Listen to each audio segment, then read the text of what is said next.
Oh, you motherfuckers, hello. Today I am reviewing the CZ-805, and as always, I hope you enjoy your stay as you listen to me ramble on about this beautiful gun. Now, before we break into the gameplay, I just want to say that I do not like this map. This is not a fun map for me. I've never liked this map, and for whatever, because I just don't do well on this map. I like to run around, I like to be aggressive, and on this map, it tends to pan out that if you're not in a high elevated position, you tend to just get fucked in the ass repeatedly. It's not fun for me. However, this gun enabled me to really be super versatile and really achieve everything I wanted to, which is imperative. Again, guys, this is on the Xbox 360, so before you roll your eyes and say, oh, your PC specs aren't up to snuff, this is on the Xbox 360, but the Xbox One is coming out sooner rather than later. I'm going to be on top of that. I'm going to be on that like white on rice. So, with that said, let's break it down. Let's get into the beautiful statistics of this gun. Again, I don't really get too deep into the statistics. I like to talk about how the gun feels rather than get into all the analytics, but they are necessary. Its fire rate is about 700 RPM. One thing I want to talk about is its muzzle velocity is about 580 meters per second, which is slower than other rifles, which is weird. And I guess you can kind of feel that, but regardless, the RPM kind of makes up for it. It's not too slow, it's not too fast, it's kind of just right. If you saw my other reviews, you know that I pretty much said the Ace-23 is one of the best assault rifles, and I'm seeing other YouTubers start to talk about it as well. The Ace-23 is kind of ridiculous. This gun, however, is like a toned-down version of the Ace. It's very, very effective. It's very, very good. Now, you'll see during the gameplay that I actually changed from a suppressor to having no attachment on the gun whatsoever. And this is really, really crucial because I found when I put on a muzzle brake, it actually made the gun worse. And for whatever reason, when you put on a muzzle brake and a stubby grip, the recoil goes to 0, but your left to right recoil just jumps up incredibly. I mean, it's just the left to right recoil. It's crazy. It just goes way too far to the left and way too far to the right. It's I don't know. I can't handle it. And when I'm trying to use a gun that has low recoil, I expect to be able to kill at long ranges.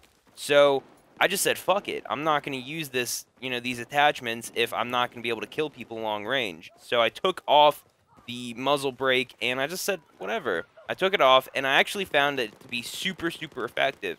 I found that I was able to be super accurate, and I was able to get a lot of kills. So, one thing that I've really figured out is when you have a gun that has low recoil and has a lot of range to it, putting on a muzzle brake and a stubby grip is not effective, in my opinion. I think a angled foregrip might work. I think a heavy barrel might work, but you could always go with the standard barrel. The standard barrel is good. It's legit. It does what it needs to do. Now, in terms of statistics, if we want to go a little deeper, there's really nothing much more to talk about. The gun is pretty average all around. There's no defining characteristic. However, when you look at the accuracy plots on Simthic, where you can actually see how the gun recoils, like you get a little spreadsheet, it shows that the gun recoils a lot more to the right than to the left. When I use the gun, I don't really find that. I find that the gun's pretty accurate, and I didn't really have any troubles with the side, with the, too much recoil being on the right.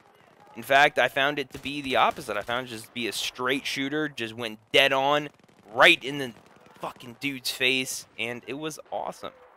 Now, also, in terms of sights, you'll see me using, I think this is the HD sight, and it's basically a holographic sight without, the clutter in the middle. So, I have a much more expansive view. It's like a coyote sight, but a little bit better. And for whatever reason, whenever I use the coyote sight, which is that really big red dot that you'll find in Call of Duty, or even a reflex, I'm not really a reflex, but a coyote sight, for whatever reason, on a bright map, my red dot just gets lost, either in the sun or on, textures or whatever. I just lose my reference point. And Level Cap actually mentions this in his video where he says this, and it made so much sense to me. So I really don't use the coyote sight anymore. Instead, I either use a reflex or a HD sight where I actually have like a circle that I can kind of guide my aimer to, which is perfect for me. Because when you have this gigantic piece of glass and this very, very tiny red dot, it can get lost on so many things. Let's say there's something that's a little more red on the map that you're aiming at. Well, you can get lost in that. Let's say you're shooting into the sun. Good luck trying to aim with a red dot. So this was super effective for me, and I found this to be a perfect sight for me. In fact, I might use this on all of my guns. Now, you heard me say earlier that I wasn't so confident using a muzzle brake and a potato grip, or a stubby grip, whatever you want to call it. And I think that these attachments work with high recoil guns. If you have a FAMAS, if you have an AEK, even an ACE-23, those attachments are perfect. But in terms of a gun like a SAR-21, even the Type 95B, back when I reviewed the carbines, I don't think that those attachments are needed. I think it'll actually hinder you from being successful. Sometimes, you know, less is more. Sometimes you can get more out of a gun when you don't just throw on as many attachments and say, oh, I just want this gun to be as elite as possible and put on every fucking attachment I possibly can. No, don't do that. You don't have to. And in my experience with at least the CZ-805, I found this gun to be incredibly effective with a lack of attachments rather than too many. So, one thing I also want to point out during this gameplay, you'll see that the enemy team gets super, super aggressive. Like, they get really aggressive. And my team, we weren't communicating, we weren't squatted up, but we were running through them like a wolf pack. It was incredible. I mean, you know, we were just swarming the base together. There was a lot of teamwork involved. It was really satisfying to see, and that's one thing that I truly love about Battlefield. Sometimes you have those incredibly epic moments. Even on the Xbox 360, when you're only playing 12 on 12, you have this like large mass of people that's up against the other large mass of people, and it's super tactical. Everyone's like hiding behind cover, throwing, you know, the RGO impacts or the incendiary grenades or just the regular grenades, and it just gets so intense. And that's one thing that I just really love about this game, man. I really, really do appreciate it. Now, let's talk about the playstyle of the CZ-805. How would you, if you wanted to pick this gun up, want to play with it? Well, one thing about this gun is it's not the best up close and personal. This really is another all-around gun. There's a lot of all-around guns in Battlefield. This is another perfect example. It really can do everything. I found it to be pretty accurate and effective up close and personal. I found it to be incredibly deadly at long ranges. And if you're really accurate and you're a veteran of the series, then this gun will probably feel just like a glove. Just, it'll fit right in, and you'll be right at home with this gun. And I think you can definitely compare it to the ACE-23. The only real differences I found between the ACE-23 is that the ACE-23 seems to have a little bit more power when I was using it, and it seems to just kill a little faster just because of the RPM. It has a faster RPM, and as always, if you have a faster RPM, then the gun is just going to be more effective at killing people. So, overall, use this gun for whatever you truly need, and it really fits into every single playstyle. I found myself out-sniping snipers. I found myself being able to just destroy people up close, which was great. Now, I know some of you have said, you know, you really appreciate the long gameplays because you don't have the game, and that's awesome, and I'm happy to do that for you. The only reason I'm not doing a highlight reel for this particular gameplay is just because I thought this whole entire game encompassed everything you need to know about the gun. There were times where I'd shoot a guy super long range and it wouldn't work. There would be times where I shot a guy in the head a few times and it still wouldn't work. There'd be other times where I went on, you know, a good killing spree just because I put myself in the right position. And hopefully, with the gameplay that you're witnessing right now, you can say, okay, I like this about the gun, I don't like this. I like this about the gun, I don't like this. And you can make an informed decision on whether you're going to put hours into this game, because we're all, come on, let's be real here, we're all Battlefield nuts, at least at heart. So, with that said, guys, I really want to talk about suppressors. At least for the Xbox. I don't know how it is for you guys on the PC, but I don't know what it is. In this game, I feel like my mini map is like my cell phone while I'm driving. You know when you text and drive, and sometimes you just look at your phone way too much. I don't do it anymore because it's just fucking dangerous. But in this game, man, whenever someone shoots their gun, I notice it, and I'm like, okay, this guy shot his gun. I know exactly where he is. I'm gonna go hunt that fucker down, and I'm gonna fucking kill him. And it can get a little worrisome, especially when you use a gun like an ACR or an SG-553 or a FAMAS, where you're unloading tons of ammo at an alarmingly high rate, and all of a sudden you're out of ammo and you need to reload, and everyone on the map either heard you or they saw you pop up on the minimap, and you're just like, oh fuck. Everyone's about to rush me, and I'm sitting here reloading my gun. So a suppressor can be super, super effective, but I don't know. Sometimes I feel like it's too weak. Sometimes I feel like it's just not, it just doesn't give me enough punch. Maybe a suppressor would work with an ACR or a FAMAS or an AEK, but I don't know. It doesn't really work with the CZ. You saw me trying to use it in the beginning, and I wasn't feeling it, man. I really wasn't feeling the gun too much, if at all. So that pretty much wraps up the review of this gun, guys. If you want to stick around and talk with me, that's perfectly okay with me. We've got a ton of assault rifle gameplays coming up. I'm reviewing every single assault rifle. I'm pretty much going to review every single gun in this fucking game if I can.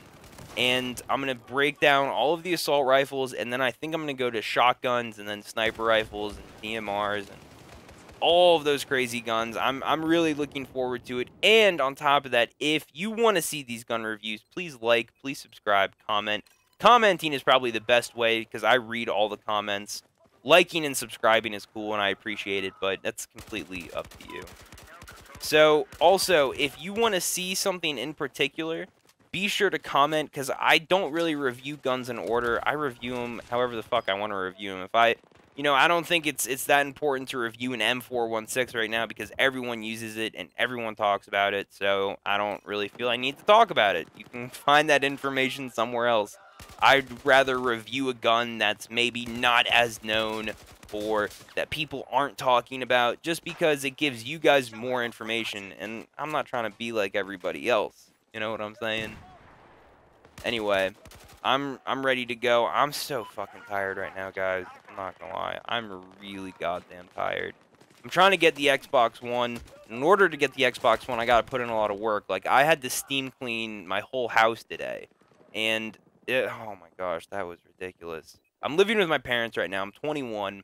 And I find that it is a little frustrating. Like, I'm kind of ready to move out. But, I can't, I got college. College is, like, right here. It's way too expensive to move into an apartment. And I was going to get a job so I could, afford the Xbox One. But my parents were like, look, we'll pay you because you have school, and that's, like, an hour commute every time you go to school. So we'll just pay you to do, like, $2,000 worth of work around the house, and then we'll just pay you 1/4 of that. So I'm pretty much doing cheap labor. I'm on, like, sweatshop status right now.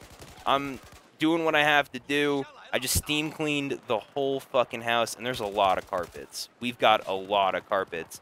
And I don't know if you guys have ever steam cleaned a house before, but it's disgusting. Just the grime and the dirt and the just fucking disgusting stuff that comes out of a carpet. You wouldn't believe, man.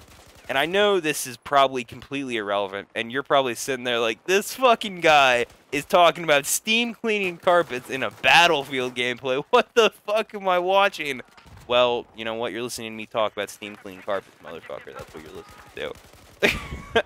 Anyway, that pretty much wraps it up for me. I'm pumped. I'm ready for the Xbox One, and we're going to get it in, motherfuckers. I hope you enjoyed this commentary, and I hope you got everything you needed to out of this gameplay in terms of whether or not the CZ is a good fit for you. Remember, this gun works for a variety of playstyles. You can really do whatever the fuck you want with it. And as always, I hope you have a beautiful and awesome day. I'm going to go get some fucking sleep, and I'm going to get ready to go to class and do some more work so I can get the Xbox One and then bring you even more fucking content when the Xbox One comes out in those beautiful graphics. If you like the quality, if you have any problems at all with anything, comment and I will address it quality and commentary is a big concern of mine, and I want to make sure you guys get the most out of these videos. Anyway, I've been rambling way too long. Take it easy, guys. Have a fucking beautiful day as always, and I'm out. Take it easy. Peace.